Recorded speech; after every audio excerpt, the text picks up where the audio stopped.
During this video, I'm going to teach you how to interpret your site information report. To begin, when you receive the report in your email, you would just scroll down to the bottom and you want to download this document as an Excel file. Once you do that, you can go ahead and open the file. And the very first page you're going to see is actually going to be this legend. And this is basically just a guide for you to be able to interpret your information and everything that is included in this report. The first tab you'll see here after that is the fall registration details. This is where your students will be listed out, and you'll be able to see some important information about their status. So you'll see their major. You'll also see their current status. So you'll see if they're a new student or if they are a returning student. You'll also see if they are currently registered full-time or part-time. And you'll also see exactly how many credit hours they're enrolled in. You will also see if those students are registered in the practicum course or not, and how many hours they've earned in their program, their GPA.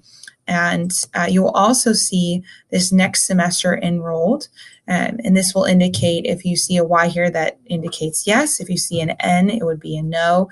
And if they are registered for the next semester, that means that their financial requirements have been cleared.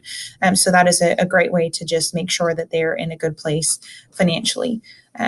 Now, there is another tab here that is titled Financial Aid Details, but this registration tab is actually where you're going to want to reference if your student has an account balance or not.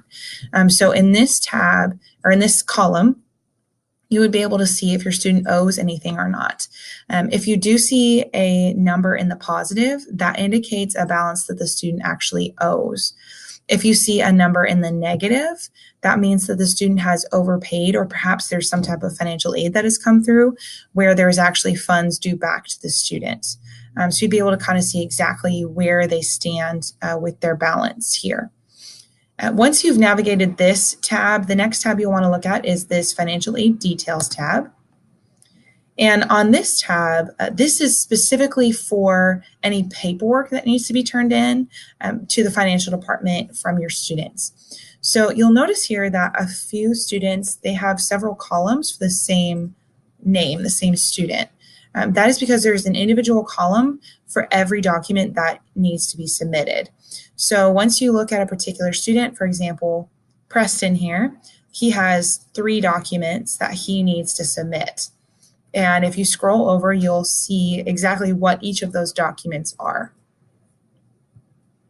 If you do have a student that shows up on this tab, but there is actually nothing in this missing doc column, that just means that the student needs to reach out to financial services to confirm and let them know that they do not want to receive financial aid.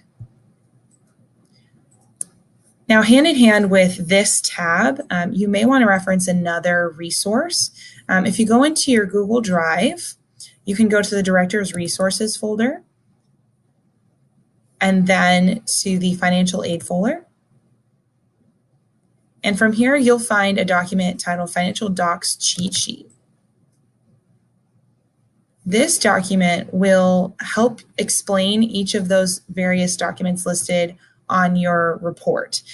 So for example, if we look and see one of these documents that is due by a student, we can then reference this financial docs cheat sheet to check where exactly the student can go to access this document, or what is needed, and how easy or difficult it may be. So this is coded by level of ease. Anything in green is simple and easy, and the student can access fairly simply and can submit pretty quickly. Anything in red is difficult, and the student will need to actually reach out to a financial counselor to get it resolved. And that is how you interpret and read your site information report.